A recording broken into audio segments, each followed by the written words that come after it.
What is up, everybody? Back again. Green Bay Packers football. I am so excited to be here and to be able to talk football with you guys. The Packers and the New Orleans Saints were in an inter-scrimmage game today and in Green Bay. The two squads, had to get down to the 85-man roster today. They were at 90. They had to make some cuts. Both teams had to do that. All NFL teams had to do that by 3 p.m. Eastern today, I think it was. I thought it was 4 p.m. I think I saw it was 3 p.m. But either way, pretty much all the teams have made their cuts.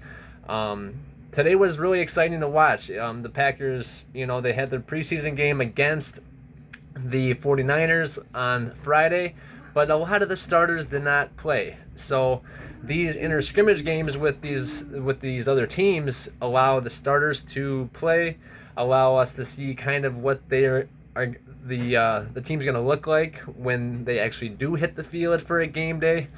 Preseason, there's so many moving parts. Guys that are injured aren't going to be out there. Young guys are going to get more time. They want to get a look at a bunch of different people. So guys who, should be playing aren't normally, and they want to kind of be able to weed out all the guys who aren't going to make this roster for all the guys who will. So it's really an exciting time right now.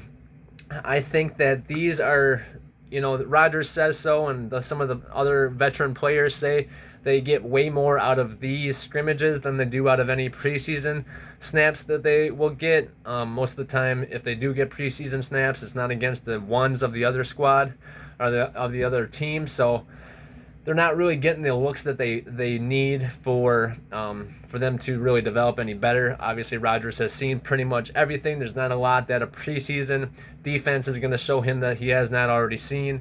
So that's just why, these little scrimmages with these teams before they actually play. They do play the Saints on Thursday. I think they do have another scrimmage tomorrow, and then they'll play Thursday night. But it allows these guys to, kind of show what they can do against other teams' ones. I know that the Saints, had Marshawn Lattimore out there on defense today, and, just other big-name guys. Michael Thomas was out there. We haven't seen him in almost 2 years, so that's super exciting. And just, a lot of different guys who we wouldn't see in the preseason otherwise. So, like I said, the Packers have made their cuts. They are down to the 85-man roster. Today, notable names that were cut were Dominic Dafney, the tight end, who had thinned out this year. Looked like he was more of a getting ready for more of a pass catcher role. Last few years or a year and a half or so, he's been kind of that H-back, halfback tight end role guy. He came into the league a lot bigger, and now he's thinned out a lot, but he has been cut. Offensive guard George Moore was cut, a guy that we haven't heard a lot about. We know that Cole Schneider got cut yesterday, so another offensive lineman. So they're starting to weed out these offensive linemen. Obviously, they're looking for their best five, and then they need backups for them just in case, like with Bakhtiari being injured and Alkin Jenkins coming back from injury as well. But then linebacker Ellis Brooks was cut as well. And then a guy who made really probably the biggest play besides Romeo Doubs in the preseason game was B.J. Baylor. He caught that 68-yarder from Danny Etling that kind of went right over the defender, and he just, if he was faster, he would have been gone. I think maybe if he was faster, he might not have been cut. He got caught from behind after having like a 10-yard head start. It just shows that his speed is not NFL elite speed. And right now, the Packers are shifting so much more to these guys who are fast. And I like Baylor. I like B.J. Baylor a lot. I liked how he ran. I liked how he caught the ball to the backfield. We know the Packers are thin at running back right now with Aaron Jones and A.J. Dillon being starters and not really playing in the preseason. So Patrick Taylor was injured, and Tyler Goodson, the rookie undrafted free agent out of Iowa, has really showed out and showed up lately. But B.J. Baylor's kind of been the guy that's gone along with him, and I thought that he'd be around a little bit longer. But the Packers, I think they're pretty set at running back. I know Kellen Hill is going to start coming back, and they really only need a fourth running back. I don't think they keep five. I think it'll be Kellen Hill as the third guy, and then probably Tyler Goodson as the fourth. I don't think Patrick Taylor makes the team, but he probably will be a practice squad holdover, and he'll probably be on the practice squad I don't think other teams are going to look for him or look to steal him or nab him off of our squad. So those are the notable cuts for today. The Packers got down to the 85-man roster. I'm not sure the exact date on when the next cuts begin, but for now, these guys are the ones that are left are, they made first cuts, and that's always exciting. A lot of guys were probably thinking, okay, I'm going to get cut. You turn in your playbook, but for the guys that are left, it just gives them a little bit extra time to show that they belong. There's a lot of different moving parts and pieces and guys coming in and people injured that are coming back. And so we're starting to see how this roster is going to look towards September. With guys coming back from injury, it helps create different...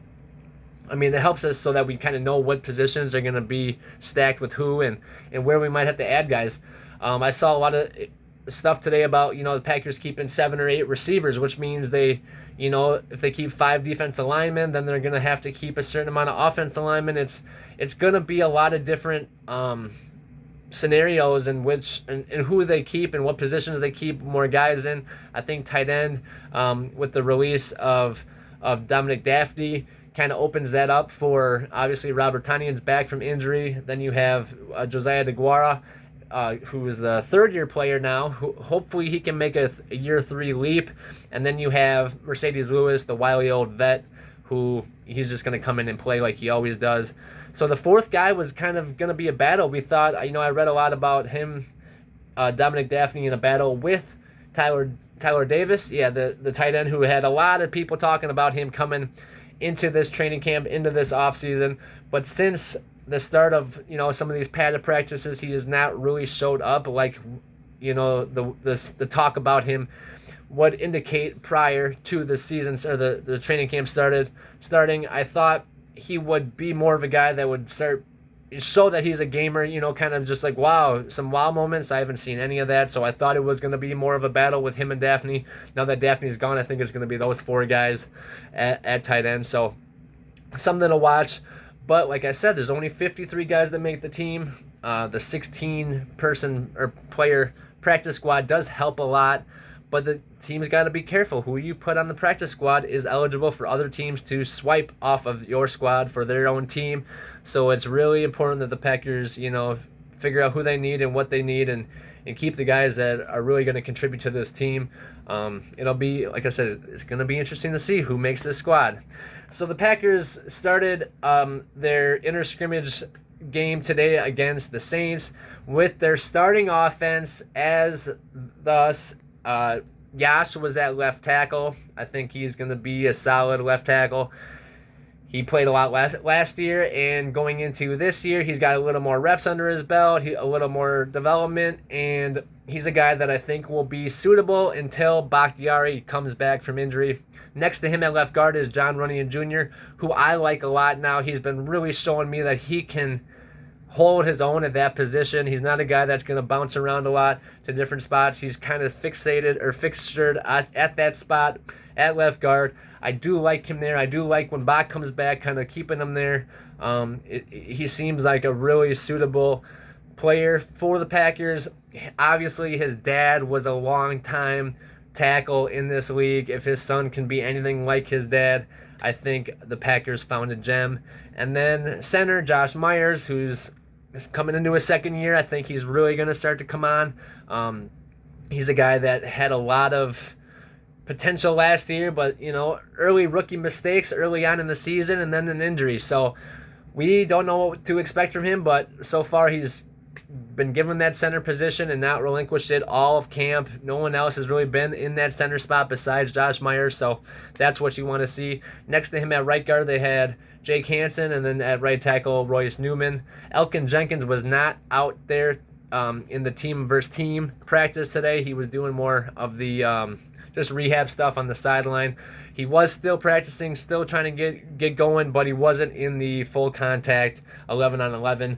Just a precaution, I'm sure. The Packers just got him back. They don't want anything to happen, so which is fine. But this offensive line, they came in today and really started to play well. They started to seem like they were unifying, and it was really, after watching so many issues all training camp with this offensive line and not really having any solid idea of what it's going to look like. Now we're starting to see kind of how it's going to be. These guys have been practicing together a lot. They've been playing together here and there. And so it looks like this is going to be the starting five. If Jenkins and Bakhtiari don't come back, obviously Jenkins will be that right tackle spot. So it might kick Newman to right guard, or they might keep Hansen at right guard. So we will see how that all plays out. But the other starters were obviously Rodgers at quarterback, Aaron Jones at running back. Then the receivers were Sammy Watkins, Allen Lazard, and Randall Cobb, with Mercedes Lewis out there at tight end. Obviously, I think Robert Tonyan's kind of the same situation of Elgton Jenkins, not going to be used really until the season starts. They do not want him to get injured on top of him just coming back from the ACL. So Mercedes Lewis was out there, but he's the guy that he had an unreal pass protection for Rodgers. Just, he's basically an extra tackle on the end of the line. He's a guy that you can line up against the defensive end or an outside linebacker, even a premier guy, and the Mercedes Lewis will hold his own, if not, completely stuff him and stone him. He gave Rodgers a lot of time to throw based on the fact that, the Saints brought a little bit of pressure and Lewis was able to set that edge for Rodgers. And, the pass was broken up, but it looked like defensive pass interference. So giving Rodgers that little extra second allowed for the receiver to make an extra move, and the defender panicked a little bit and grabbed onto him and forced the defensive pass interference. So, Mercedes, you have an effect on the game even if you're not catching passes or running the ball. Just him being pro at pass blocking allowed Rodgers to have an extra second of time and get that ball off. So just exciting to see where Mercedes is at. He's going into his 17th year, I believe, so it's obviously age will catch up to these guys at some point, but it doesn't look like it has affected him just yet. He's not the pass catcher he used to be, but he's still, probably the most prolific blocker at the tight end position in the NFL, still at his age of 38. I think, he's Rodgers' age. So anyway, this Saints versus Packers was super exciting to watch. It's awesome to see A.J. Dillon out there. It's awesome to see Rodgers out there. It's awesome to see, Michael Thomas out there for the Saints. It's awesome to see, there's former Badger Zach Bond was out there for the Saints as well. He got drafted. It's a lot of guys that, you don't get to see in the preseason, you get to see in these scrimmages. So it was super awesome just to have those guys out on the field. The Packers offense kind of got off to a rough start. They had 2 false starts, possible offensive pass interference, and they weren't doing a whole lot against the Saints defense. They just keep having false starts. That offensive line kind of struggled, but early on, but then they settled down and they really started to hold their own. Like I was saying, early on, I think these guys just had a little bit of nerves, kind of getting used to the situation and the setup of everything, and it started to progress. You started seeing some some gelling between this offensive line. That's what you want to see, a little cohesiveness. They have to work as a one unit and kind of be, basically just like one unit moving back and forth, covering, blocking, wherever you got to, set yourself or switch or move to or block to, or, there's all these different calls that they do to kind of set up the offensive pass protection. If Rodgers is rolling out, they kind of shift this way, and all these different things that this offensive line has to learn how to communicate to each other and then execute. So it's going to take some time, but very exciting to see them kind of learn from these little mistakes early on in this scrimmage, and then really start to kind of open things up for the Packers offense. Obviously, having Bakhtiari and Jenkins back is going to be such a huge lift for the Packers and the whole offense, but until then, these guys have to figure it out. As they started playing a little bit, the Packers brought in Zach Tom, who really is starting to come on. I liked him coming out. A lot of talk about him trying to be a starter at all 5 positions, and then he's been the sixth offensive lineman rotating in and out with Royce Newman and Jake Hansen, and so it's kind of nice to see him out there doing things. I think he's going to be a guy that'll be around the Packers for a long time, but right now they have their 5, and Zach Tom kind of keeps finding his way in the mix. So we will see what happens with that. They were running Dexter Williams a lot early on, and he had a few nice runs, which was good to see. Obviously, Dexter's been out of the league for a few years. He was with the Packers a couple years ago, but having him back, just it's cool to see him, still working on his craft, still trying to get better, and actually the Packers brought him back, and he seems like he's better than he was then. So, super exciting just to have a lot of guys contribute. I don't know if Dexter makes the final roster. If Kellen Hill is still in IR, he might be the extra guy over to Patrick Taylor, but we will see.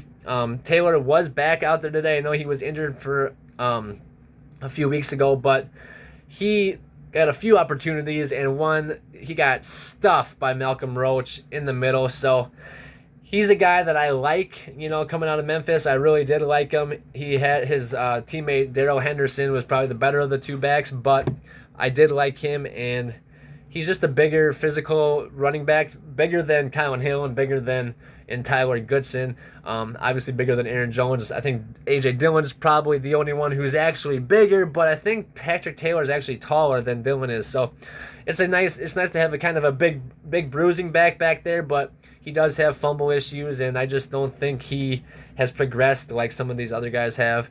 Rodgers was tries a no look to Lazard, but it was off the target a little bit. That was a pretty cool play.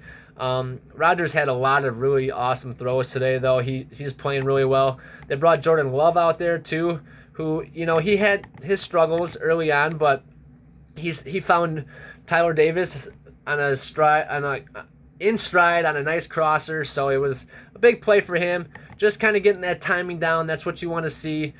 He missed Danny Davis over the middle on one, and he just seems a little bit off. I heard a lot of talk about how Trey Lance came out and played so well in his second season, his first preseason game, and then Jordan Love kind of struggled his third season, didn't look as good as Trey Lance did. But what LaFleur was saying is a lot of those interceptions that Love had weren't really his fault, and I like the progress I've seen with him.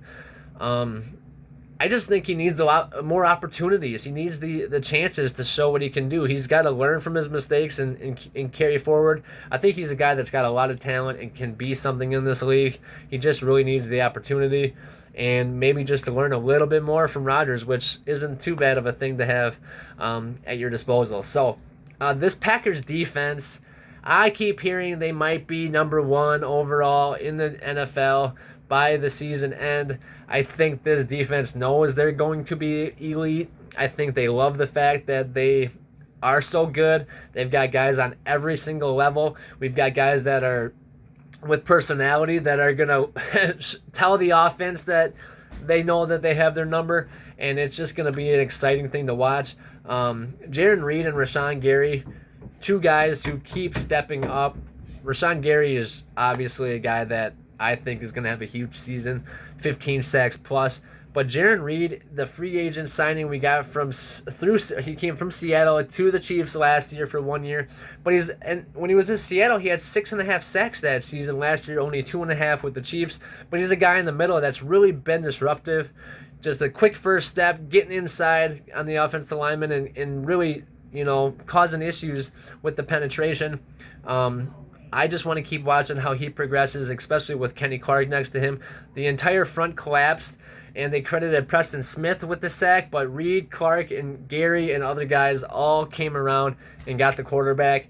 I think that's going to be foreshadowing for things to come in this 2022 NFL season for the Packers. This defensive line just looks super exciting. Kobe Jones and Devontae Wyatt combined for a sack. They gave Jones the nod for the sack, but then Quay Walker came off the edge on one, and Quay's looking good, so good, and he would have got the sack, but he got held by Ramczyk. It's still, I think they counted it as a sack, but just a crazy, crazy day for this defense. Lowry busted through and forced Dalton to throw 10 yards over the head of Michael Thomas. But when you're playing against Andy Dalton in a preseason or a scrimmage, it's a guy that the defense can look really good against, but it's nice to hear that they actually did and that Dalton wasn't torching them. They had Taysom Hill playing quarterback. Oh no, he was playing tight end.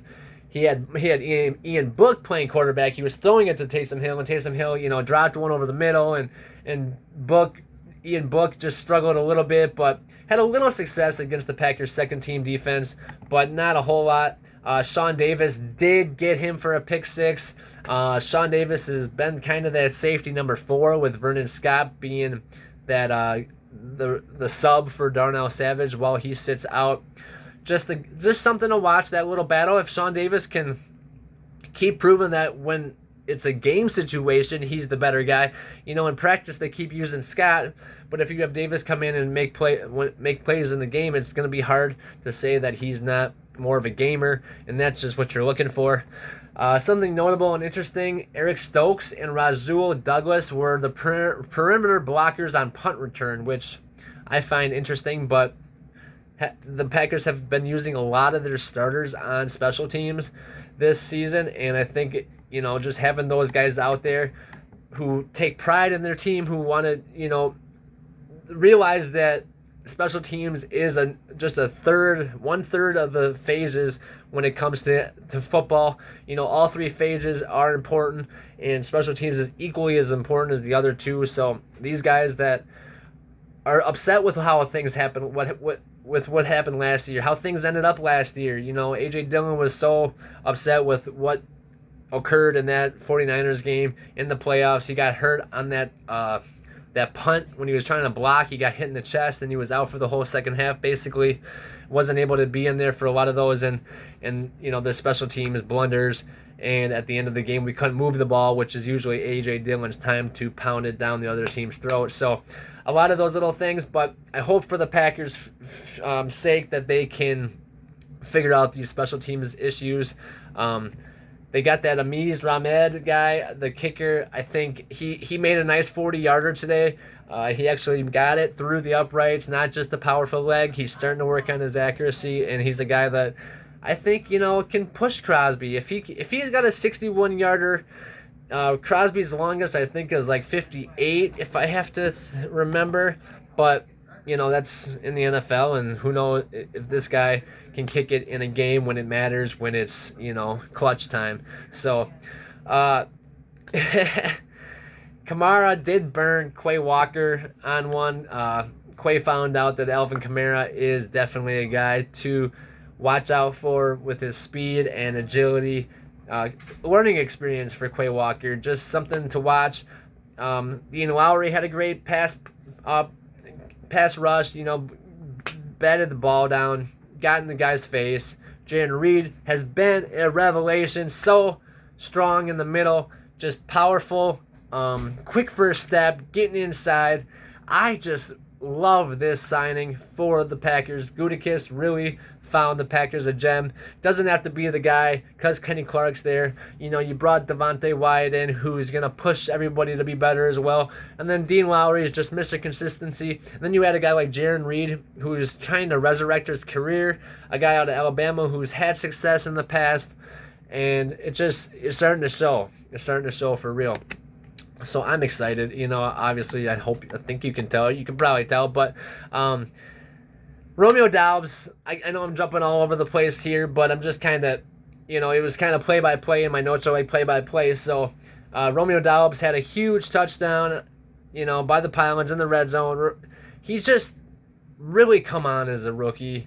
It's allowing this offense to flow in a way that we didn't really expect early on because we didn't know how the receivers would look. I thought maybe early on it'd be a lot more run-oriented, use Rodgers as a game manager, which is $50 million game manager is kind of a lot, but I didn't think the receivers would be ready to go, and we'd struggle to kind of get some cohesion and get the ball rolling. But with Dobbs stepping up so quick, with Lazard showing, he made a hell of a catch today. One-on-one, just played the ball, mossed the guy. It was pretty amazing how good he looked.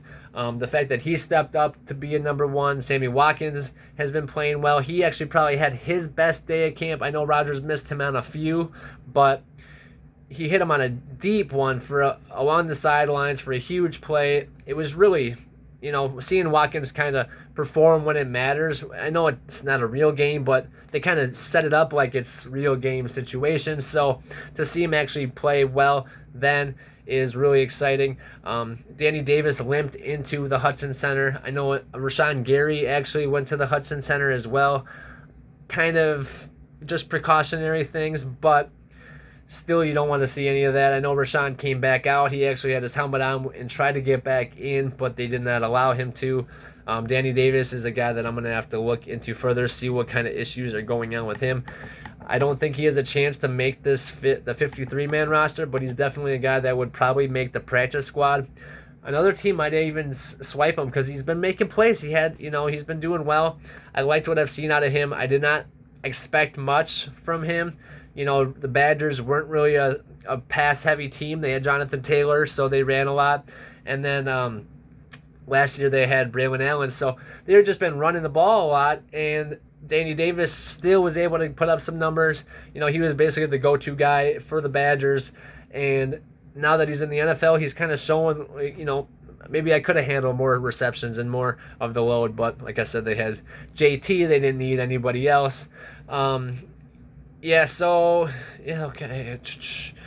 Winfrey had a nice touchdown today. Jawan Winfrey's a guy who I kind of forgot about. I left him off of my 53, and I didn't really think he would step up enough to be on the roster this year. But if he does make it, the Packers will have 8 receivers, and that means that, somebody might have to go. I don't know if Samari Toure is going to make the 53. I've heard more about him early on. Since then, it's been kind of lax with him. But he could be a practice squad guy, and then the Packers only keep 7. But still, 7 receivers is a lot of receivers. A lot of teams normally only keep 5, maybe 6 if it's a kick returner or something. But to keep 7, that just limits how many guys you can keep in other positions, and I think they're going to have to keep an extra offensive lineman and maybe an extra defensive lineman, maybe an extra running back just because of injuries in certain spots. We will see how this offense kind of situates itself, but it's just, there's so many guys that are on the bubble. There's so many guys that are probably not going to make the squad, but who have a chance to, maybe be on somebody else, make it to somebody else's team or make it to the practice squad. And I don't know the numbers. I want to guess like 85%. I'm just going to guess that based on what I've seen and kind of who made the practice squad last year. But I think like 85% of the guys who make the practice squad end up on the roster at some point in the season, barring injuries and whatnot. Last year, I know Equanimeous St. Brown didn't make the Packers final 53, but he was, on the practice squad and then got called up pretty quick after. Now he's got a chance with the Bears to be kind of one of the lead dogs down there. And that's just, he went from practice squad to now basically starter. So it just shows what can happen if you make the most of your opportunities and really, teams give you a look. So super exciting. Another guy, Kobe Jones has really been sneaky all camp. He got a sack today with Chris Slayton, and he's a guy that I haven't really talked about much, but if he keeps making plays consistently, he's going to be a guy that's, on this roster towards the end of these cuts. And what do you do with them? If you have outside linebacker depth that you need, you thought Ladarius Hamilton might have been that guy. He kind of fell off. Randy Ramsey, you thought was going to be that guy. He's been cut. So now Jonathan Garvin, Tipa, it's going to be interesting. But JJ Enagebare, I don't want to confuse people. He goes by JJ. His name is Kingsley Enagebare, the rookie out of South Carolina. 6'4", 260 with a 6'11 wingspan, ran a 4.87 40. Dude was just a beast at the combine. I know that team study came in a little overweight, and those were just some consistency issues, but so far Enagebare kind of came on a little slow, which to be expected, but he played 4 years in the SEC against top talent, and last year he was number 1 in college football with QB hits with 16 and 3rd in pass rush win percentage in the whole FBS. So, I mean, we're talking about guys who like Aiden Hutchinson and all that. He was number 1 on QB hits, not sacks, just QB hits. So that's pretty amazing stat for Enagebare. He flies around and gets to the ball. He's a guy that I've been watching since we drafted him. I was excited about him when we got him. I didn't think he'd be still available at that pick that the Packers got him at. I think it was like the late 4th round. Maybe he was 5th. But for Kingsley Enagebare to get for JJ to kind of, get picked and come along a little slow was to be expected. Now, since about a week now, he's just started showing up. He's starting to show the talent he's got. He's really flying around. Closed the back door on this run play. He just ran right down the line, just total contain his back end, making sure there's no cutback, and he tackled the running back for a loss. Another play, he met Tipa at the quarterback for a sack. He just has been so disruptive in practice and now in this scrimmage, which from a very quiet beginning to very disruptive, like I said, within a week, it's been really exciting to see. I really liked him coming out, and now he's really starting to show why I've been talking about him. And I got all his stats memorized, as you can see, but it's it's pretty crazy that he's such a big guy, can move so quickly, and good bend and all those things. All those little tiny things that kind of were his downfall, or the reasons why teams didn't draft him, was because his weight and stuff. But that's in the NFL, those are all things that are easily fixed. You can get a chef, you could have trainers, nutrition, all that stuff. Those shouldn't be issues as long as the guy wants to be better.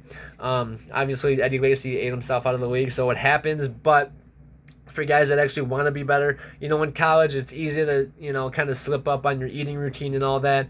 But now in the pros, I don't think that'll be an issue. I think they'll have his weight right where they want it.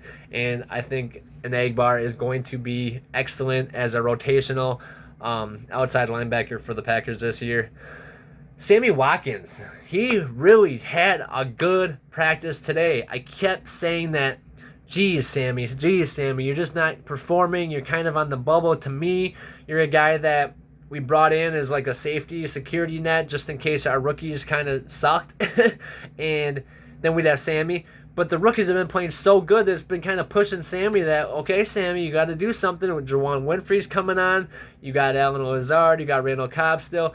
What can Sammy Watkins do? And with these rookies pushing them, it looked like, I didn't think, if they keep Sammy and Winfrey, that's going to be 8 receivers with Tor. I guess if they let Torre go to the practice squad, that'll be 7. But that's still a lot of receivers. So I thought Watkins could have been on the bubble, especially because there was not a lot of highlight plays from him. But the last few days, he's looked good.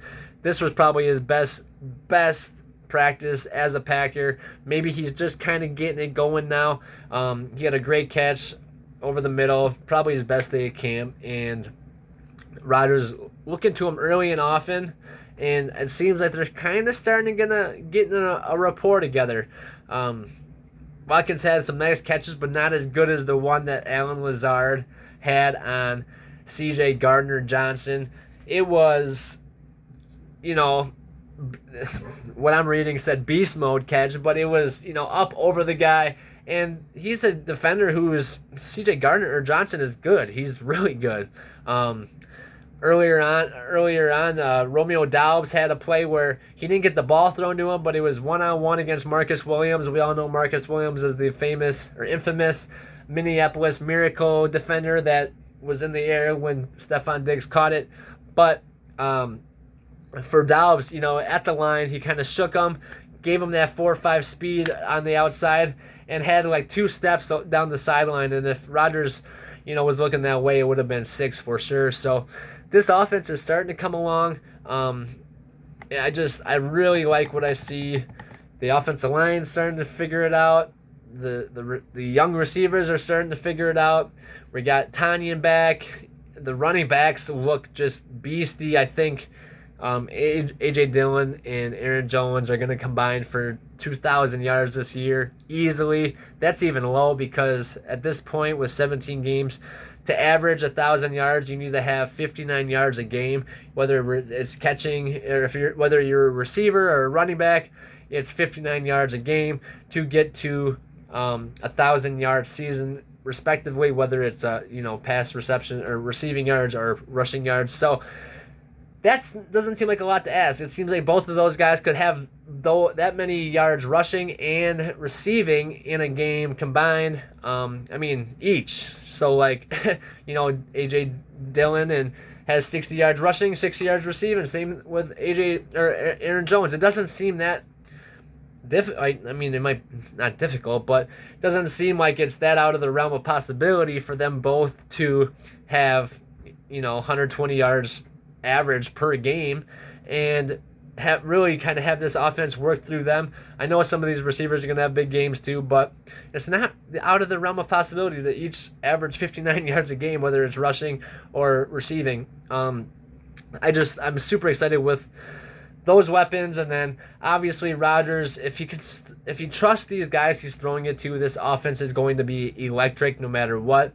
Not being so Devontae-centric is going to allow the Packers and Rodgers to kind of, really spread the ball around and get it to the open guy, not force it to a guy who's double covered on 3rd and 10 when you're backed up in your own goal line against the 49ers in the divisional round of the playoffs. Not like I remember all that, but anyway. So, like I said, Gary went out, but he came back in. He didn't go back into play, but he came out with his helmet on and was laughing and excited as he left the stadium or left the field today. Looks like he's going to be fine. I just always worry. This is when, knock on wood, this is the inter-scrimmage games, and the preseason games are normally when guys get hurt. I remember a few years ago when Jordy Nelson went up against the Steelers to make a catch, and he came down, didn't even get hit, and he tore his ACL and was out for the season. So those non-contact injuries can be the worst, and we just hope that all these guys get through these practices unscathed. Jair Alexander, one-on-one against Michael Thomas. Just going to mention that Jair shut him down. Jair shuts everybody down, especially this year. He's been dynamic. He's been Jair Island. He's been shutdown city. He's been no-fly zone. He's said no. It's going to be exciting watching Jair this year. I missed him a lot last year. Obviously, it allowed Eric Stokes to come along, and it allowed the Packers to go out and get Rasul Douglas, who also had a big play today. I really like what I see out of these corners. It's going to be tough for any team to throw, and even if, obviously they're going to get beat at sometimes here and there, but I think it's going to be a lot of bend but not break, and these guys, they might get burned on one, but they're going to pick one off after that, or they're going to get them back right away after that. So not too worried about, the yards. I think it's going to be really hard for teams to score against this defense. I just think the pass rush is going to be so relentless, and trying to fit it in those small windows with those super fast linebackers and those super great. The safeties are elite. I love Amos, and then those corners. They have three, one elite corner, and then two guys that are really good. Might be the best three cornerbacks in the league for a team. So I'm excited to see how it goes. Obviously, the NFL is a lot more offensive centric, so a lot more receivers means that teams need a lot more corners, and that's the way the Packers have leaned. If we go up against a team like the Bengals, who have Jamar Chase and Tyler Boyd and T. Higgins, you're going to want three guys that can cover really well. What other teams have three guys that can match up with those three guys that well? Not a whole lot. Same thing if Tampa now too, with Mike Evans and Chris Godwin and Julio Jones. So you're going to need three guys that can really cover, and the Packers have that. No more Kevin King at number 2. Kevin King is no longer here. I thought he was back, but he's not. So don't don't knock me for too much for that. I read a lot of stuff, and sometimes it's bad info. It is what it is. So, but anyway, so TJ Slayton had a big sack today on Ian Book. This guy has come on. I know we see Chris Slayton too, two different guys, but both of the Slaytons have really showed up in training camp. TJ was drafted last year and kind of a holdover from last year, but he's the guy that can be just a big body in the middle, and it's gonna be a push to the finish for who these Packers keep. I know a lot of guys are gonna get pushed onto the practice squad. Hopefully we can keep them there, but guys like TJ Slayton, Chris Slayton, you got Devontae Wyatt, you got Jaron Reid, you got Kenny Clark, you got Dean Lowry. Those guys are all on that defensive line are gonna make it, but who are gonna be behind him? How many are there gonna be? It's going to be tough to break this roster down because of the question marks they have at different positions. So that's what they get paid the big bucks for, though. Isaiah McDuffie, he's looking to be that middle linebacker. He made some nice plays today, kind of a special teams guy, but he's a guy that's, I think, his leapfrogged Ty Summers for that middle linebacker spot behind Chris Barnes. Devondre Campbell will be number 1. Quay Walker's already in at 2. Chris Barnes is in at 3. And then if you have McDuffie in behind him at 4, I think that's pretty solid. I don't think they'll keep more than that, but they may. Like I said, it's going to be a really crazy breakdown of this 53-man roster. I'm probably going to do another 53-man prediction sooner than later. I want to get one done before they get to the final one, and do one before that too, maybe. So we will see. But I did my 53-man prediction a few weeks ago before training camp started. Go check that out if you haven't. Don't forget to like and subscribe to this video. I guess that helps the algorithm and all that stuff. I hear everybody else say it. Wasn't saying it at first, and now I'll just say it, and it seems like it's helped a little bit. So hope you guys enjoy the videos. I love the Packers. Can't stop. I would talk about the Packers all day. I'd just keep talking and talking and talking and talking and talking if I could, and if my camera would let me. I think I run out of SD space. So anyway, thanks again, guys, for watching the video. I'm gonna do another one on the Packers Saints, I think, tomorrow, and then of course on the preseason game. Go Pack, go, and see you guys in the next video. Peace.